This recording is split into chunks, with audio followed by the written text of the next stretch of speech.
I'm always amazed at how quickly people snatch up dried bouquets when I have them in my shop. People love dried bouquets. Today I'm going to show you how I make a modern, colorful dried bouquet, not like those dusty old 80s versions. My name's Ellen Frost. I'm the owner of Local Color Flowers, and I've been a florist for over 15 years. I write a weekly newsletter all about flowers, which you should definitely check out because it's pretty cool. And I'm building a community of flower nerds online. So when I make a dried bouquet, I make it similarly to how I would make a fresh bouquet. I use all the same elements, or at least I try to. I like to use foliage, I like line flowers, focal flowers, secondary flowers, and filler flowers, and then a little bit of special bits and pieces. So I like to lay out all my materials first. Dried flowers are sort of delicate and they can be a little crumbly, so when you're handling them, just be careful. So I'm going to start with some foliage. This is lindera. I love lindera because it has this like tan color, but it's also very strong. Its leaves don't fall off, so it's a good foliage for dried flowers. Next I've got some sunflowers, and I'm going to make this just in my hand, like a hand-tied bouquet, but with dried flowers. This is a stilbe. A stilbe is a great element for dried flowers. I've got a little bit of larkspur. Larkspur is cool too. It keeps its color really nicely. Marigolds, these are a favorite dried flower. You can dry any old marigolds you have, even if they're a little damaged in the field or if you got them damaged. This is my bits and pieces. This is ammobium. Ammobium is a terrific dried flower. It's also called winged everlasting. And you can see that I have taken a few of the stems and I've taped them together because they are pretty thin. So I've just made like a little bouquet with them, and I'm going to use them just together like that. Next is statice. Statice is everybody's favorite dried flower because it keeps its color so well. I love this sort of lavendery pink color. When I'm doing dried bouquets, I really am trying to get some bright, colorful, vibrant colors. I don't want anything very washed out. Or if I am going to use something in the pastel range, I'm only going to use a little bit of this. Like I have a little bit of this pastel gomphrena. A tiny bit of that is great. Another dried foliage that I have is eucalyptus. You can dry all the different varieties of eucalyptus, and again, it gives a little bit of a nice texture. So I'm just going to keep going through my bouquet materials. Like I said, they are a little crumbly, so you'll see when you're using them, they can get a little crumbly. So just be careful as you're holding them in your hand. And feel free to adjust as you go so everything looks good. So as I'm placing them in my hand, I'm doing it just like I would for a hand-tied bouquet. I'm placing with my dominant hand, I'm right-handed, and I'm holding the bouquet with my non-dominant hand. And I'm just crossing the bouquet stems over like this, and then giving it a little quarter turn. So placing it, giving it a quarter turn, placing and giving a quarter turn.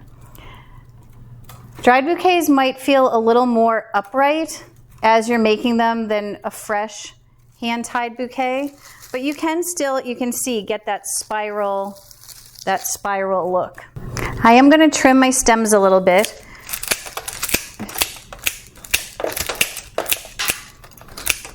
So I'm starting to see where I need to fill in. I'm going to add a little more of this purple. And you can see the colors are really bright, really vibrant, none of this sort of washed out. I know when people sometimes think of dried flowers, they think of dusty, grandma, old flowers. Not these. These are very vibrant, really colorful. All right, the last thing I'm going to add, I wanted to show you how I add some non-flower elements into a dried bouquet. These are okra pods, and anytime you have something that's like cool or interesting, especially a pod, you can always add an extender stem on it so that it can go in there. So this is just a wood skewer that you buy at the grocery store, and I've stuck it inside my okra pod. I don't need any glue or anything, it'll stay just like that. And then I want to fish it into the bouquet. And you can see it adds a really interesting element.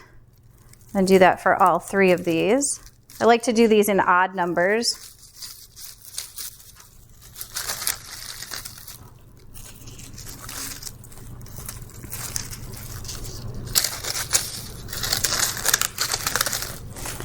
All right, so next I'm going to tie this off. I'm going to use bind wire to tie it off. You can use a rubber band or floral tape. I do like to use bind wire because it does cinch it really tightly. I like how tightly it keeps it. If you haven't used bind wire before, it's just a thin wire with paper, a paper coating. And I like it for dried bouquets because that paper coating gives us a little buffer, especially for these stems that are kind of fragile. So I'm just going to wrap around here. And you can just twist tie it nice and tight.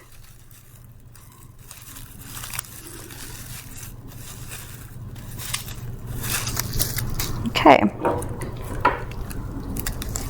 Trim the edges.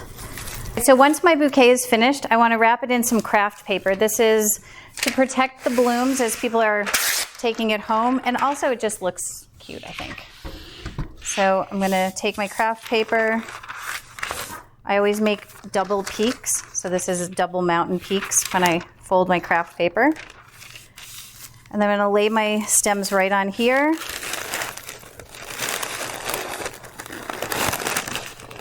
Okay, once I have it wrapped up, I'm going to put a staple in it here. And then you'll see that it feels like a little loose here. I'm just going to cinch it and then put another piece of bind wire around it so it stays nice and tight. The great thing about bind wire is you don't have to tie it or anything. You can just twist tie it.